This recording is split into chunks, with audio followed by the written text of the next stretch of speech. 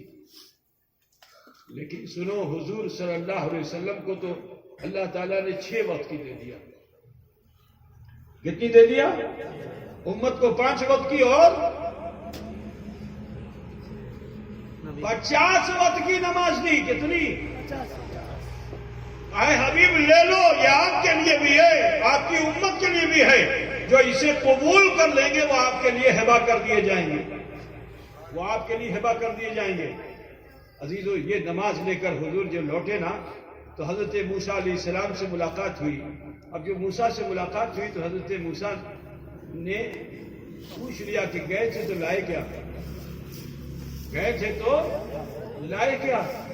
کہا نماز لے کے آیا۔ کتنی؟ کہا 50۔ کہا آپ کے لیے تو ٹھیک ہے لیکن آپ کی یہ امت اس کو اٹھا نہیں پائے گی، اس بوجھ کو کم کرا لیجیے۔ یہاں ایک بات اور بھی بتا رہا، یہ موضوع نہیں ہے لیکن جملہ مترضہ کے طور پر عرض کر دوں کہ حضور صلی اللہ علیہ وسلم کی معراج جو ہوئی تھی، اس معراج میں حضور ایک بار تو گئے کس کے ساتھ؟ حضرت جبریل کے ساتھ گئے، اور لے کون گیا؟ اللہ لے گیا۔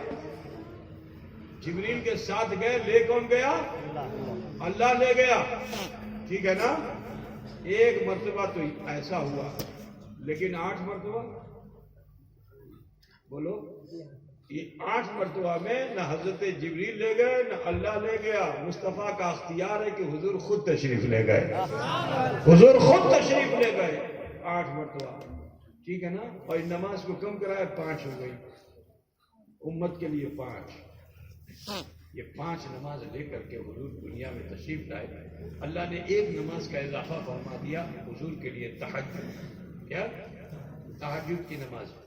لیکن جانتے ہو حضور نے اس نماز کو اتنا کثرت سے پڑھنا شروع کر دیا، رات بھر تہجد کی نماز میں، تو قرآن پاک میں آیت کریمہ نازل ہو گئی، وَمِنَ اللَّيْلِ فَتَہَجَّدْ بِهِ نَافِلَةً لَكَ۔ ٹھیک ہے نا؟ کہ ہم نے رات میں اس تہجد کو جو آپ پہ فرض کیا تھا نا، ہم اسے نفل کر دیا۔ اس کو ہم نے آپ کے لیے نفل کر دیا۔ آپ پر اب یہ نفل ہے، اب یہ فرض نہیں ہے، نفل ہے۔ حضور سے اللہ کیوں فرما رہا ہے؟ کیونکہ حضور پوری رات، تو فرض میں کیا تھا؟ فرض میں جب فرض تہجد تھی تو اس کی تو لمٹ ہے نا، تو 6 رکعت لمٹ پڑھ لیا شیش۔ لیکن نفل کی تو کوئی لمٹ نہیں ہے نا، نفل تو پوری رات۔ خدا بجھ رہے ہو کہ نہیں بجھ رہے ہو؟ تو حضور پر جب یہ تہجد نفل ہوئی تو اس نفل میں حضور نے 1 2 نہیں پوری رات گزار دی۔ خدا بجھ رہے ہو نا برادران ملت اسلامیہ؟ تو اب حال کیا ہوا کہ یہ 5 نماز تحفے کے طور پر لے کر رسول پاک تشریف لائے، اور امت کو فرما دیا جو اسے قبول کر لیں گے وہ میرے لیے ہبہ کر دیے جائیں گے، جو اسے قبول کر لیں گے وہ میرے لیے ہبہ کر دیے جائیں گے۔ تو اے دریا پور کے مسلمانوں اور اطراف و جوانب سے آئے ہوئے مسلمانوں، بات لمبی بڑھانی نہیں، مجھے بس بتانا یہ ہے کہ یہ بڑی اہمیت والی نماز ہے۔ اس نماز کو جب آپ قبول کرتے ہو تو حضور کے لیے ہبہ کر دیے جاتے ہیں۔ اب جو حضور کے لیے ہبہ کر دیا جائے گا، بولو محشر میں اس کو کوئی تکلیف ہوگی؟ شامیان رحمت میں جگہ مل جائے گی، سرکار کی نظر عنایت حاصل ہوگی، میزان پہ اعمال ضرور رکھے جائیں گے، شفاعت رسول سے ہم بخش دیے جائیں گے۔ کتھا بوجھ رہے ہو نا میرے عزیز؟ لہذا آپ سب سے کہنا ہے نماز کا اہتمام کیجیے۔ آج جو بلا وبا ہمارے سماج میں پھیلی ہوئی ہے، جو ذلت و رسوائی کی زندگی ہم جی رہے ہیں آج، اس کی ایک وجہ یہی ہے کیونکہ ہم نے نماز کی طرف سے اپنا دھیان ہٹا لیا ہے۔ مسلمانوں زندگی بھر ہا ہو کرتے رہو، بیکار ہے، ٹھیک ہے نا؟ لیکن تمہیں کچھ نہیں آتا ہے، سورہ فاتحہ بھی نہیں آتی ہے تمہیں، لیکن نماز کی نیت کر کے اگر گھر سے چلو گے تو مفتی صاحب سے پوچھئے، مولانا صاحب سے پوچھئے، بولو اللہ نیکی دے گا کہ نہیں دے گا؟ ہر قدم پہ 10 نیکی، اور اگر پڑھنے کا ڈھنگ سیکھ لیا تو ایک لفظ پر 30 نیکی، تو ایک لفظ پر۔ اب اگر کوئی سورہ فاتحہ پڑھے تو جوڑو اس میں کتنا شبد ہوگا، ہر شبد پہ 30 نیکی جوڑ ڈالو، ٹھیک ہے نا؟ تو سیکھنے کی کوشش کرو۔ اللہ کا شکر ہے کہ ان بچوں نے، آپ کے بچوں نے سیکھا ہے، کاش کے بچوں کے باپ اور ماں بھی سیکھ لیتے۔ نماز کی اہمیت کو سمجھو، یہ وہ نماز ہے کہ جو ہمیں رب سے ملانے کا ذریعہ ہے۔ اس نماز کے ادا کر لینے سے ہم رسول کی خوشی کا سامان بن جاتے ہیں۔ اللہ کے رسول صلی اللہ علیہ وسلم فرماتے ہیں کہ قرۃ عینی فی الصلاۃ، میری آنکھوں کی ٹھنڈک کسی اور چیز میں نہیں، کس چیز میں ہے؟ ٹھیک ہے، یہ بتاشا لا کے رکھ دو گے، اس سے حضور خوش ہو جائیں گے. لیکن اگر کوئی نمازی لا کے رکھے گا تو تمہاری نیاز بھی حضور قبول کر لیں گے، تمہاری نماز بھی قبول فرما دیں گے، ہے نا. تو آپ سب سے کہنا ہے کہ صرف نیازی مت بنو، نمازی بنو. ٹھیک ہے نا. خالی فاتحہ کر کے فرصت نہیں، زندگی میں اپنے عمل کی دنیا میں آؤ. اور اللہ تعالیٰ نے 5 وقت کی جو نمازیں ہمارے اوپر فرض کی ہے اس سے غافل مت ہو. انشاءاللہ پھر دیکھو نا اللہ تعالیٰ کیسا عروج عطا فرمائے. تمہارے نماز سے عروج کیسا ملتا ہے یہ تو آپ کو پتہ ہی ہے، ہر مسجد میں لکھا ہوتا ہے الصلاۃ معراج المومنین. پتہ کیا چلا؟ اب اس سے بڑا عروج کیا ہوگا کہ جب حضور کی ایک معراج ہوئی تو صلاۃ ملی. ذرا سوچو، حضور کی ایک معراج ہوئی تو صلاۃ ملی، اور حضور کے صدقے سے تمہیں صلاۃ مل گئی ہے تو دن میں کتنی معراج ہوتی ہے؟ ذرا سوچو، ذرا خیال کرو. حضور کی ایک معراج ہوئی تو نماز ملی، اور تم نماز کو قبول کر لیتے ہو تو تمہیں کتنی معراج ملتی ہے؟ ذرا سوچیے میرے بھائی، تمہیں عروج کتنی. الصلاۃ معراج المومنین. یہ نماز آپ سنت پڑھتے ہیں، نماز آپ فرض پڑھتے ہیں، نماز آپ نفل پڑھتے ہو. بولو ایک ہی وقت میں کتنی بار آپ کی معراج ہوتی ہے؟ یہ تو حکم نہیں ہوا کہ فرض پڑھو گے تو معراج ہے، نفل پڑھو گے تو نہیں ہے، سنت پڑھو گے تو نہیں ہے. تو سنت پڑھا تو بولو، فرض پڑھا تو، واجب پڑھا تو، نفل پڑھا تو. اب ذرا حساب لگا کے بتاؤ، ایک عشاء میں 17 رکعت آپ نماز پڑھتے ہو، اس میں فرض بھی ہے، سنت بھی ہے، واجب بھی ہے. ٹھیک ہے نا. تو ہر پتہ کیا چلا کہ ہر نماز، جتنی نماز آپ ادا کرتے ہو، ہر نماز سے آپ کو معراج حاصل ہو. معراج کا معنی عروج، بلندی. آج اتنی معراج آپ کو حاصل ہو پھر بھی آپ پستی میں ہیں. جب تک مسلمان گھوڑوں کی پیٹھ پہ بھی سب جھکانا جانتا تھا، نماز کے اوقات کو جان کر کے یہ ظہر کا وقت ہے، یہ عصر کا وقت ہے، میدان جنگ میں بھی ہوتا تھا نا تو سر جھکا لیتا تھا گھوڑے کی پیٹھ پہ، نماز پڑھتا تھا. آج ہم ٹھاٹ سے سوتے ہیں. وہ مسلمان کیسے تھے کہ جو تلوار کی چھاؤں میں بھی نماز پڑھنا پسند کرتے تھے. اپنی موت کا انہیں ڈر نہیں تھا.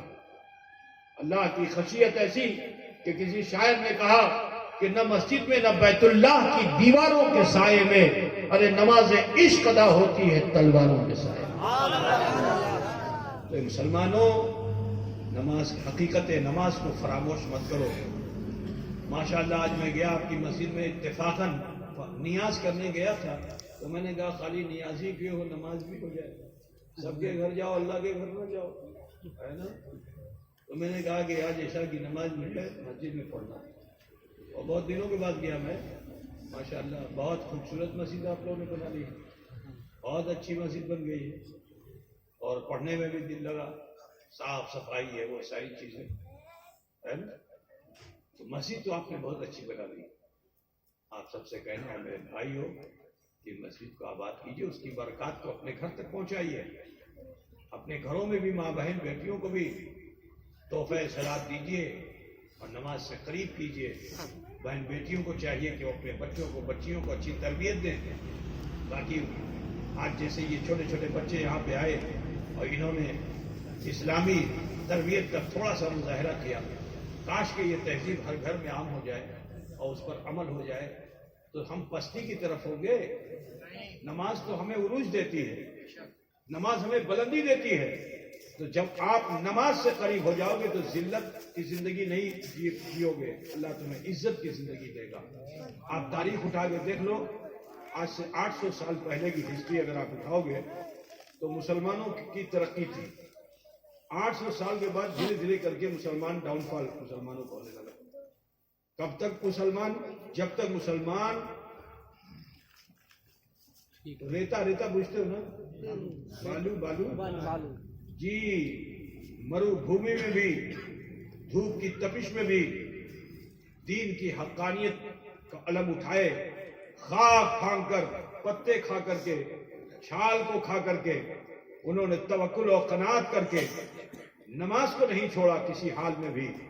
تو جب نماز کو نہیں چھوڑا تو جب تک نماز سے لگے رہے مسلمان